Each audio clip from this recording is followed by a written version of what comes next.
When Clint Eastwood kicked his directing career into high gear, we got a lot of movies: Unforgiven, Million Dollar Baby, Gran Torino, and Sully. But because he's so prolific in his 70s and 80s, the Oscar winner must have had some stinkers too. J. Edgar and Changeling are among the lesser achievements. And now there's Cry Macho, a simple story about a former rodeo star who agrees to wrest a man's son from his alcoholic mother. Like Tom Hanks' latest film, News of the World, it's one of those journeys that result in both learning plenty during the trek.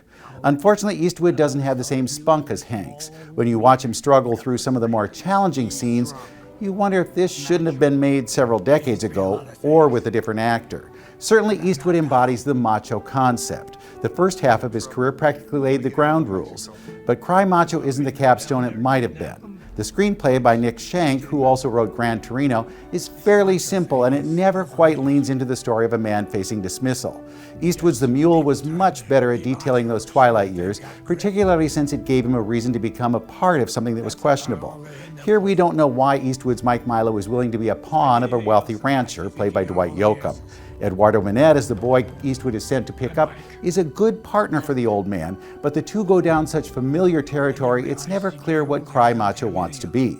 Is this a young adult film about bonding, or a last hurrah for an aging hero? Instead of providing answers, Cry Macho poses more questions.